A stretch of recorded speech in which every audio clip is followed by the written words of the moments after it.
Barokahna sekolai.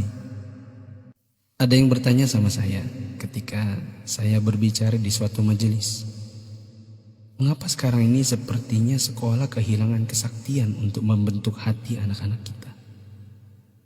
Ini pertanyaan dan bukan pernyataan saya. Saya hanya mampu menjawab begini. Dulu orang tidak sekolah setinggi sekarang ini. Bahkan di kampung tak ada yang hebat berteori pendidikan sedahsyat hari ini. Bisa dibilang teori pendidikan sekarang mungkin sudah menyentuh langit ketujuh. Tapi sebenarnya ada yang hilang, yang disebut dengan keberkahan. Keberkahan bukan buatan manusia, melainkan pemasena puange, rahmat Allah. Bukan sekolah yang membuat orang sukses, tetapi Allah lah yang berada di balik semua kesuksesan manusia dalam usahanya. Maksudnya, secara khusus saya mengajak Anda yang berusia 40 tahun ke atas untuk menengok sejenak ke belakang. Balik.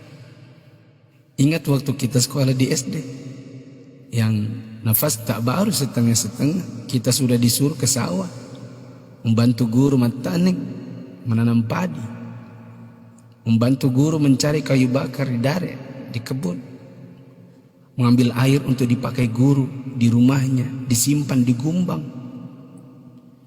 Teori praksis pendidikan saat ini akan berkata bahwa ini tak ada hubungannya dengan kurikulum dan media pendidikan dan lain-lain.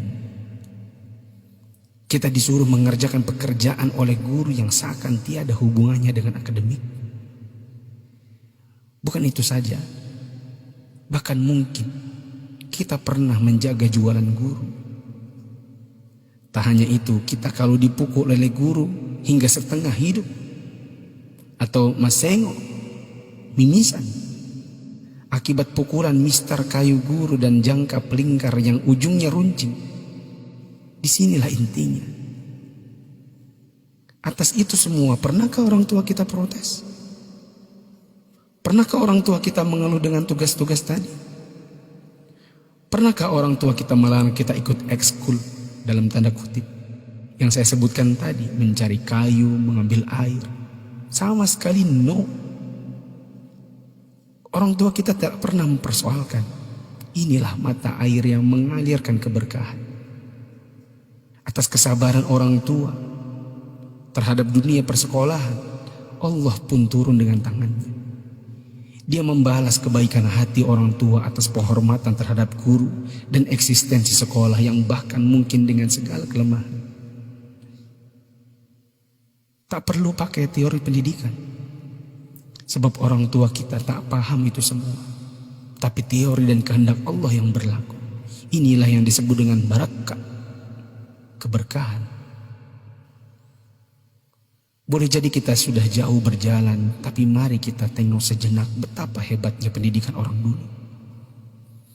Kebodohan guru zaman dulu dengan ekskulnya, serta kesabaran orang tua dengan ketidakpahamannya, rupanya mengusik Allah Ta'ala dengan menurunkan barakah pamasya atas berkat rahmat Allah. Bukan hanya bagi guru, tidak juga hanya untuk orang tua. Bahkan keberkahan itu pun dinikmati oleh anak didik. Tengoklah sekarang, orang tua memenjarakan guru, anak memfitnah gurunya, dicubit bilangnya ditempeleng, diajari katanya dicaci maki, dinasihati lapornya dihina, ditegur ujarnya dipermalukan. Bagaimana mungkin berkah Allah bisa datang? Anda yang berumur 40-an, pernah kita melakukan ini? Bahkan kita membohongi orang tua karena melindungi guru. Kalau perlu orang tua tak perlu tahu apapun keadaannya.